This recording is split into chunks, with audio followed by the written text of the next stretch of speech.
बनारस प्रधानमंत्री का लोकसभा क्षेत्र और मंदिर के सौंदर्यीकरण के नाम पर कई मंदिर तोड़े गए। कांग्रेस के प्रदेश अध्यक्ष ने प्रेस कॉन्फ्रेंस करके ये जानकारी दी, लेकिन कहीं कोई हंगामा नहीं, कहीं कोई चर्चा नहीं। संदर्भ है मोहम्मद गजनबी का सोमनाथ मंदिर पर आक्रमण। 1000 साल पूरे हो गए 2026 में। गजनबी से पहले भी सोमनाथ मंदिर पे आक्रमण हुए, गजनबी ने भी किया, गजनबी के बाद भी हुआ, लेकिन 1000 साल पूरे होने पर चर्चा क्यों?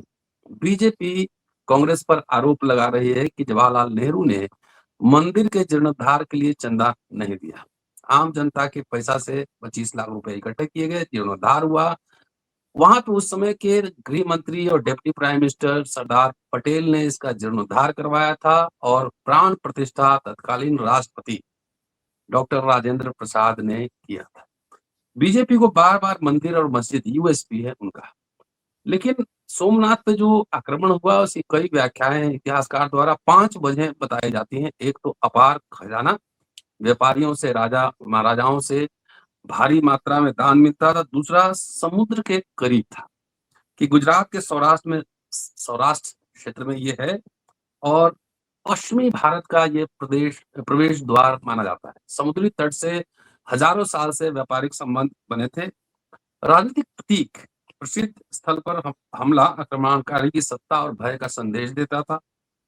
कमजोर स्थानीय सत्ता, सत्ता कमजोर थी, आंतरिक संघर्ष था जिसकी वजह से लोग फायदा उठाते हैं। ऐतिहासिक प्रसिद्धि, ये भी एक वजह है। कई इतिहासकार, रोमिला थापर, सतीश चंद्र, तमाम इतिहासकारों ने, आरसी मजूमदार ने इस पर राय रखी है। आखिर क्या है सच सोमनाथ टेम्पल का, क्या है इतिहास? चर्चा इसी विषय पर है। हमारे साथ शमसुल इस्लाम साहब जुड़ गए हैं, सीधे चलते हैं और उनसे बात करते हैं कि आखिर ये धर्म है या राजनीति। बीजेपी सोमनाथ, फिर काशी, अयोध्या, तमाम बात करती है। अब पहुंच गए आप गुजरात में, तो चलते हैं, क्या क्या है इसके पीछे वजह, असली वजह, ये समझने की कोशिश करते हैं। स्वागत है सर जी। जी, जय भीम, इनकलाब जिंदाबाद। डॉक्टर रतनलाल और अंबेडकर नामे का बहुत धन्यवाद कि एक बहुत अहम मामले पर हम लोग बात कर रहे हैं। इसमें इसकी डिटेल्स में जाने से पहले ये बताना और समझना ज़रूरी होगा दोस्तों कि मोदी जी को 11 साल से ज़्यादा हो गए राज में और 25 लाख आने थे। हर साल 2 करोड़ नौकरियां मिलनी थी। सिलेंडर का दाम आधा हो जाना था। पेट्रोल का दाम जो है 1/4 हो जाना था। जो लूट मची हुई थी कॉरपोरेट्स की, वो सब खत्म हो जानी थी। जीएसटी खत्म हो जाना था, क्योंकि जीएसटी 15 लाख जी 15 लाख रुपए भी मिलने थे जी। हाँ, 25 लाख नहीं, 15 लाख जी। पर अब तो ब्याज लगा के शायद 25 लाख हो ही जाते, लेकिन हो गए। चलिए 15 हाँ। लाख मिलने थे।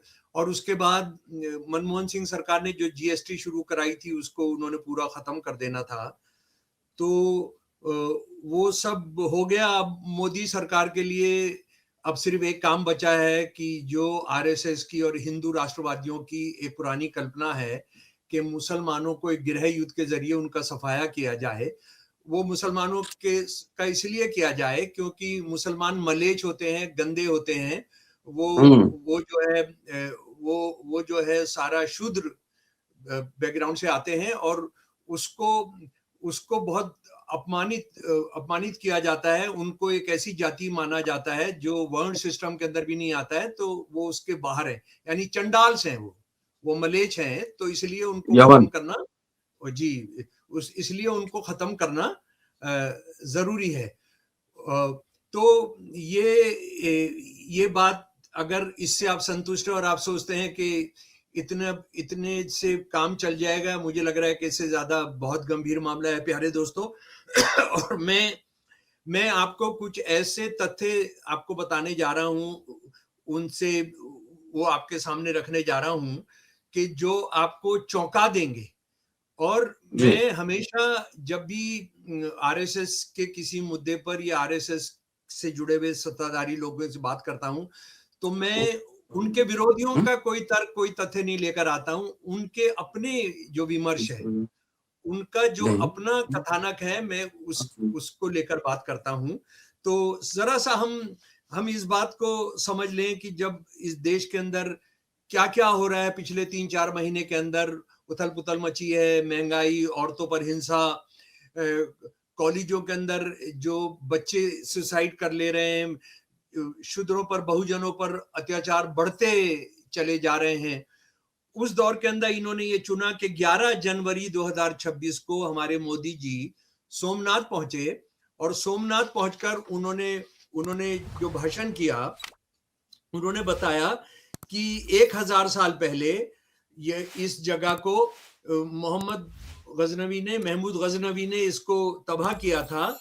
प्रधानमंत्री की जो साइट से मैंने उठाया है वो मैं बता रहा हूं, 1000 साल पहले इसी स्थान पर जहां आज लोग बैठे हैं, कैसा वातावरण रहा होगा। उन्होंने इस बात पर प्रकाश डाला कि यहाँ उपस्थित लोगों के पूर्वजों, हमारे पुरखों ने अपने विश्वास, अपनी आस्था और अपने भगवान महादेव के लिए अपने प्राणों की आहुति दी और अपना सब कुछ अर्पित कर दिया। उन्होंने कहा कि 1000 साल पहले आक्रमणकारियों को लगा था कि वह जीत गए, लेकिन आज एक सहस्त्राब्दी बाद भी सोमनाथ महादेव मंदिर के शीर्ष पर लहराता ध्वज समस्त सृष्टि को हिंदुस्तान की शक्ति और क्षमता का प्रमाण देता है। उसके बाद मोदी जी गए और उन्होंने बताया कि कितनी बार इस पर हमला किया गया, और उसमें हमला करने वालों में बहुत सारे नाम उन्होंने गिनवाए, जैसे कि औरंगजेब का उन्होंने नाम लिया, खिलजी का नाम उन्होंने लिया, और उन्होंने इसको एक शौर्य दिवस भी बताया कि ये हमारे लिए एक शान का दिवस है कि देखिए हमने इस मंदिर को बचाने को लेकर, मुसलमान हमलावरों से बचाने को लेकर कितने बहादुरी के काम किए थे। अच्छा, उससे 2 दिन पहले मोदी जी के खास अजीत डोभाल जो हैं, जो हमारे security advisor, national security advisor हैं, वो एक नौजवानों का कॉन्फ्रेंस उन्होंने कर डाला, नौजवानों का कॉन्फ्रेंस दिल्ली के अंदर ही। ये स्वतंत्र भारत हमेशा से उतना स्वतंत्र नहीं था जितना अब दिखता है। हमारे पूर्वजों ने इसके लिए महान बलिदान दिए, उन्होंने घोर अपमान सहा और घोर असहायता के दौर का सामना किया। कई लोगों को फांसी की सजा सुनाई गई, हमारे गांव जला दिए गए, हमारी सभ्यता नष्ट हो गई, हमारे मंदिरों को लूटा गया, और हम मूक दर्शक बनकर बेबस देखते रहे। ये इतिहास हमें एक चुनौती देता है कि आज भारत के हर युवा के भीतर स्वतंत्रता की आग होनी चाहिए। प्रतिशोध शब्द आदर्श नहीं है, लेकिन प्रतिशोध स्वयं एक शक्तिशाली शक्ति है। हमने अपने इतिहास का बदला लेना होगा, हमें इस देश को इस मुकाम पर वापस लाना होगा जहां हम अपने अधिकारों, अपने विचारों और अपनी मान्यताओं के आधार पर एक महान भारत का निर्माण कर सके। तो जनाब, बात बहुत साफ है, नौजवानों का आह्वान है अजीत डोभाल साहब को, और इसका एक हल्की फुल्की जो आलोचना हो रही है वो तो ये है कि अपने बेटों को, अपने बच्चों को बुलाएं जो बाहर अमेरिका, गल्फ के अंदर कहाँ पाकिस्तानी हिस्सेदारियों के साथ, पाकिस्तानी पार्टनरशिप में, पाकिस्तान के लोगों को पार्टनरशिप में, अरबों के साथ पार्टनरशिप में जो धंधा कर रहे हैं, उनको लाया जाए, और ये मुसलमानों से जो बदला लेना है वो उसमें अब ये अपने बच्चों को लगाएं, लेकिन इनमें से किसी का बच्चा नहीं आने जा रहा है।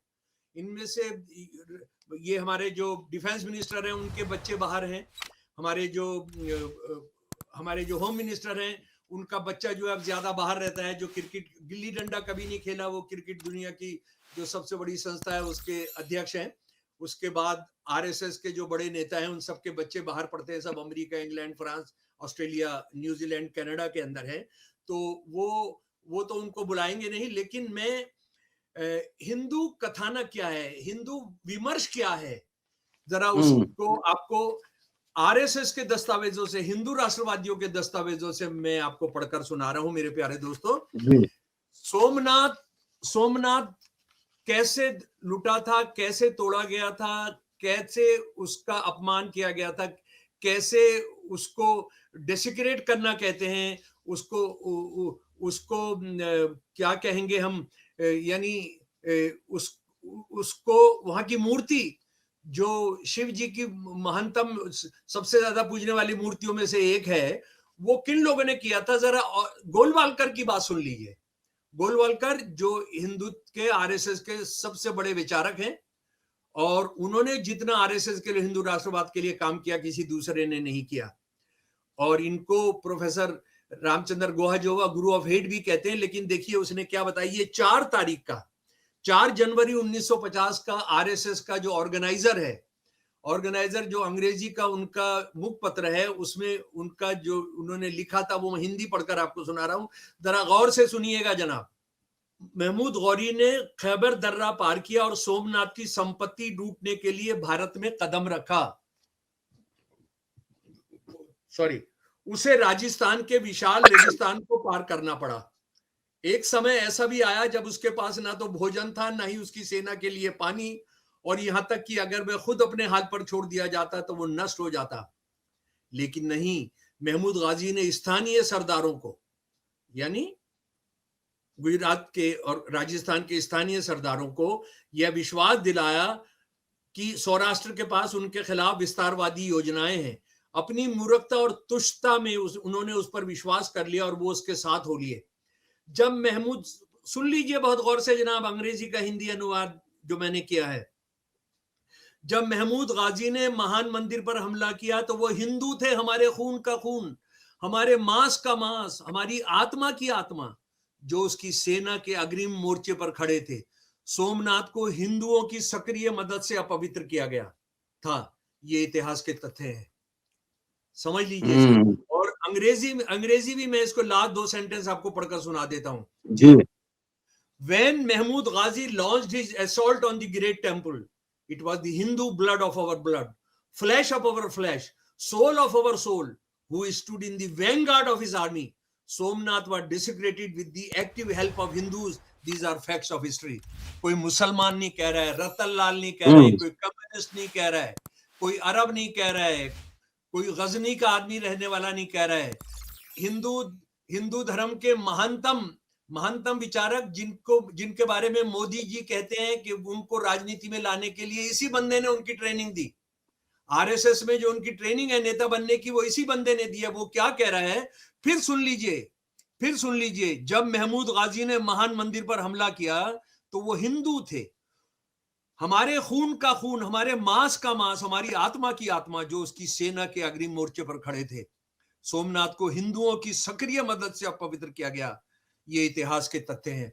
और बदकिस्मती है कि जो आरएसएस से लड़ने वाली बात कर रहे हैं, जो मुख्तलिफ चैनलों पर और इस पर, और प्रगतिशील और कांग्रेसी लोग भी वो जानते ही नहीं आरएसएस को, इसलिए क्या किए जा रहे हैं, वो बहस को नेहरू पर होने दे रहे हैं कि नेहरू ने चंदा दिया था, नहीं दिया था, गांधी जी ने किया था। वो आरएसएस के अपने दस्तावेज बताते हैं कि सोमनाथ मंदिर में जो 2-3 हजार लोग बचे थे, महमूद को ये जो गुंडा था, ये जो जी ये जो था 1025 के अंदर, 1025 के अंदर, जी आप 1025 और 26 के अंदर, तो उसकी सारी सेना खत्म हो गई थी, क्योंकि उसने पंजाब का रास्ता नहीं अपनाकर वो सोमनाथ आने के लिए उसने शॉर्टकट लिया था राजस्थान से होता हुआ।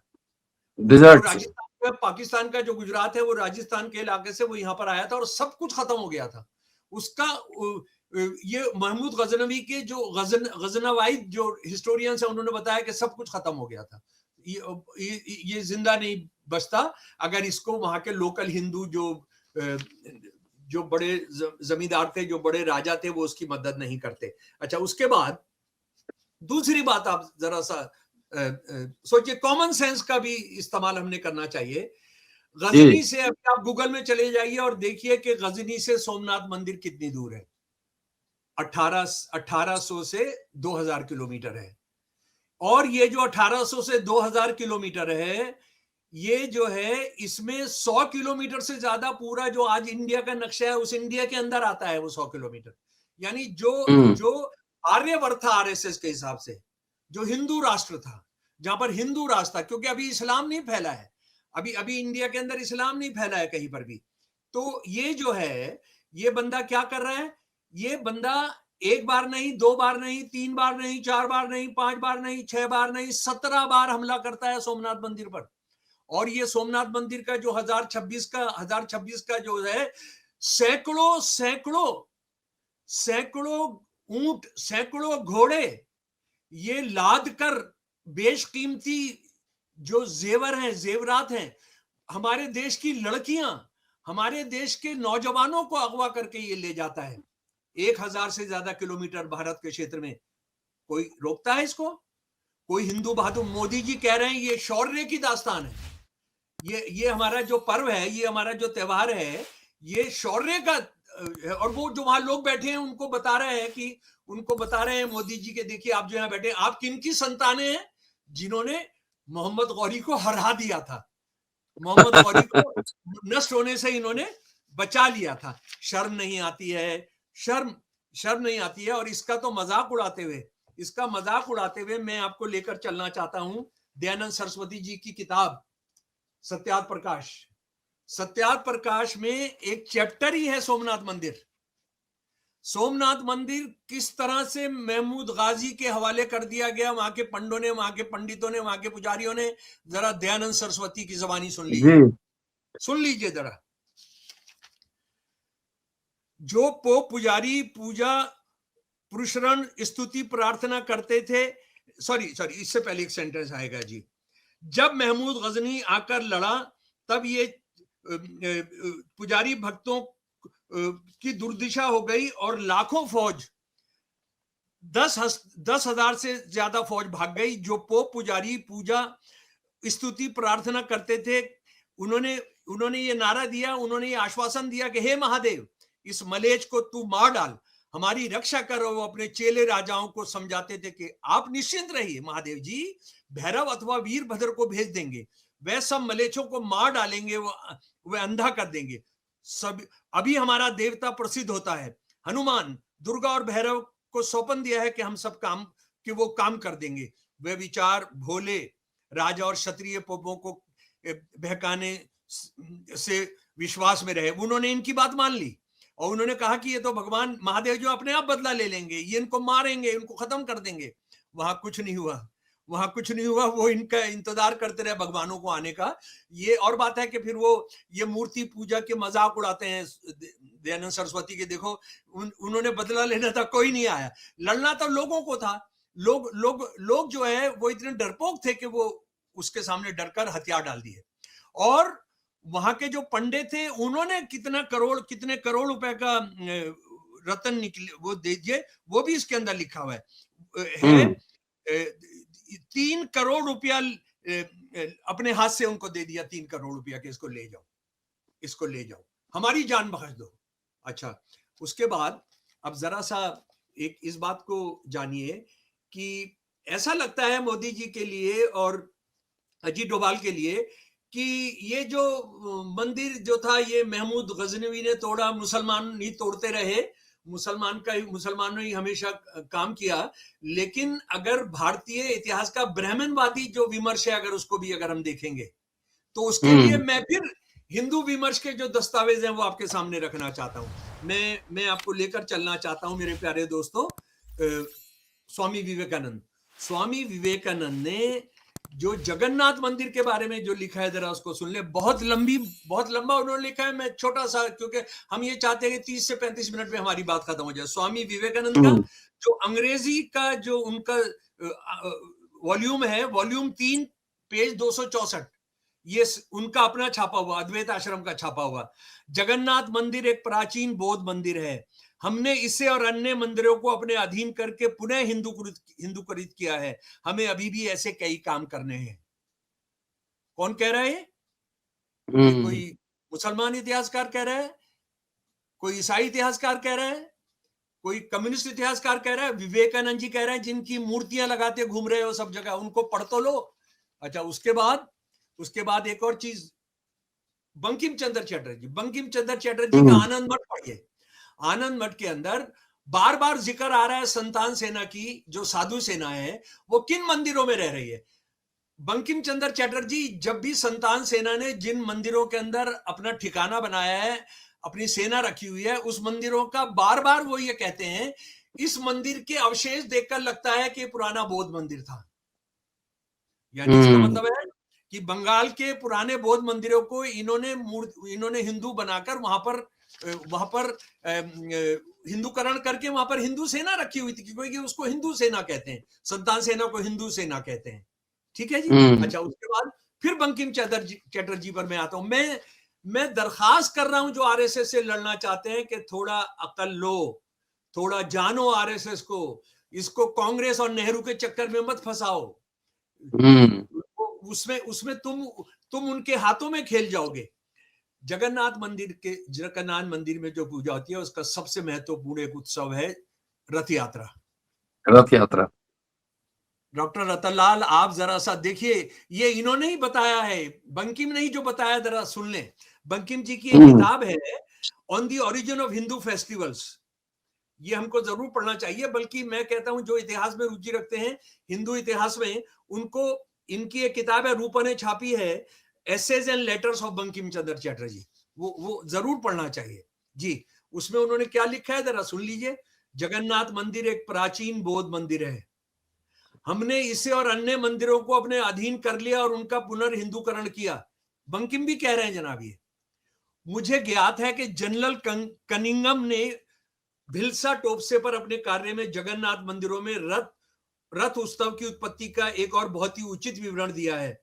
यहां उन्होंने इसे बौद्धों की एक ऐसे ही उत्सव से जोड़ा है जिसमें बौद्ध धर्म के 3 प्रतीक बुद्ध, धर्म और संघ उसी शैली में एक रथ पर चित्रित किए जाते थे। और मेरा मानना है कि ये रथ के समान ही निकलता था। यह तथ्य इस सिद्धांत का पूर्ण समर्थन करता है कि जगन्नाथ, बलराम और सुभद्रा की मूर्तियां जो अब रथ में हैं, वो मूल रूप से बुद्ध, धर्म और संघ के स्वरूपों की लगभग प्रतिकृतियां हैं जी। कि आज आप जिनको निकालते हैं कि ये जो बलराम, जगन्नाथ और सुभद्रा की जा रही हैं मूर्तियां रखकर जो रथ यात्रा में निकलती हैं, वो कह रहे हैं ये असल में ये जगन्नाथ मंदिर का उत्सव था, बौद्ध उत्सव था। जाने ये जरा सा दे जाने, लेकिन हमारे जो बौद्ध साथी है, जो बौद्ध संगठन है, कोई कोर्ट नहीं जाता है, कोई सुप्रीम कोर्ट के पास नहीं जाता है कि ये हमको वापस दिलाया जाए, ये जगन्नाथ मंदिर हमको वापस दिलाया जाए। उसके बाद फिर मैं आ जाता हूं अपने दयानंद सरस्वती जी के पास। दयानंद सरस्वती जी ने सत्यार्थ प्रकाश में इसके पेज 347 पर जो लिखा है उसका हिंदी अनुवाद जो सीधा उनके हिंदी अनुवाद से ये मैं आपके सामने रख रहा हूं। 10 वो बात कर रहे हैं शंकराचार्य, आदि शंकराचार्य की। आदि शंकराचार्य की बात करते हुए वो लिखते हैं 10 वर्षों तक उन्होंने पूरे देश का भ्रमण किया, जैन धर्म का खंडन किया और वैदिक धर्म का समर्थन किया। आजकल जो भी खंडित मूर्तियां जमीन से खोदकर निकाली जाती हैं वो शंकर के काल में खंडित हुई थी, जबकि जो मूर्तियां यहां वहां जमीन के नीचे टूटी हुई पूरी मिलती हैं, यानी बिना नुकसान के मिलती हैं, उन्हें जैनियों ने खंडित होने के भय से दबा दिया था। इस्लाम से आने पहले की बात है ये, मोहम्मद बिन कासिम के आने से पहले की बात है ये, महमूद गजनवी के 17 बार हमलों से पहले की बात है ये, कि जैनी जो उत्तर भारत से डर कर जो सारा साउथ के जंगलों में छुपे थे, वो क्यों छुपे थे? वो इसलिए छुपे थे, उनकी सारे जो टूटी हुई मूर्तियां हैं, उस मूर्तियों को आदि शंकराचार्य की सेना ने तोड़ा था। उसके बाद हम बहुत सारे डीएन झा साहब की किताब में बहुत सारे उदाहरण है, लेकिन मैं उनकी बात नहीं करने जा रहा हूं, क्योंकि बोल देंगे वो तो डीएन झा तो प्रगतिशील इतिहासकार थे, उन्होंने तो अपने मन मर्जी से उन्होंने सारे इजाद कर दिए होंगे। लेकिन मैं एक दूसरी बात आपके सामने रख रहा हूं। एक आरएसएस वाले हमेशा ही बताते रहते हैं कि जो मराठा किंगडम थी, जो मराठा लोग थे, जो अब महाराष्ट्र के अंदर है, वो सारा जो है वो हिंदू सेना थी। इस हिंदू सेना ने बंगाल के हिंदुओं के साथ किया। मैं फिर एक हिंदू इतिहासकार जिसको आरएसएस वाले कहते हैं कि ये असली हिंदू दृष्टि से जो भारत का इतिहास पढ़ा है, उनका नाम था जदुनाथ सरकार। जदुनाथ सरकार ने भी सैकड़ों किताबें लिखी हैं आरसी मजूमदार की तरह से जी, और ये मूल दस्तावेजों पर काम करते थे। ये फारसी के मास्टर थे, ये अरबी के मास्टर थे। इन्होंने जो रिसर्च किया है वो किसी ने नहीं किया। उसके बाद में हम जो देखते हैं कि भारतीय सभ्यता पर बाबा साहब का काम हमको मिलता है रिसर्च के तौर पर। इन्होंने एक किताब है इनकी, हिस्ट्री ऑफ बंगाल वॉल्यूम खंड 2, मुस्लिम पीरियड 1200 एडी से 1775 एडी तक। उनका शीर्षक है एक लेख का, घूमते हुए मराठा गिरोह ने अकारण विनाश और अखतनीय उत्पात मचाया। क्या क्या उत्पात मचाया जरा सुन लीजिए। मराठों ने सोना चांदी लूट लिया, बाकी सब कुछ त्याग दिया। कुछ लोगों के हाथ काट दिए, कुछ के नाक कान, और कुछ को तो उन्होंने सीधे मार डाला। वह सुंदर महिलाओं को घसीट कर ले गए और उनका बलात्कार करने के बाद ही उन्हें मुक्त किया। और ये सिर्फ हिंदू औरतों की बात कर रहे हैं, ये जिनके हाथ पैर काटे वो हिंदुओं की बात कर रहे हैं, साफ हिंदुओं की बात कर रहे हैं, किसी और की बात नहीं कर रहे हैं। और उसके बाद ये अपनी एक और किताब में महाराजा बर्दुआन का जो कोर्ट पंडित था वनेश्वर विद्यालंकर का जो क्या कहते हैं गवाही जो उन्होंने दी है वरदान संस्कृत के किताब से लेकर, शाहू राज की सेना दयाहीन गर्भवती महिलाओं और शिशुओं, ब्राह्मणों और गरीबों की हत्या करने वाली, उग्र स्वभाव वाली, हर किसी की संपत्ति लूटने और हर तरह के पाप कर्म करने में माहिर है। उसी जमाने का लिखा है ना ये जो पंडित जी हैं। तो भैया ठीक बात है, ठीक बात है। आपने बता दिया कि हिंदुओं पर बहुत अत्याचार हुआ और हमने बदला लेना, तो बदला लेना शुरू करो, बदला लेना शुरू करो। भगवान राम को जिन्होंने वनवास भेजा था, किसने भेजा था, वो बदला लेना शुरू करो।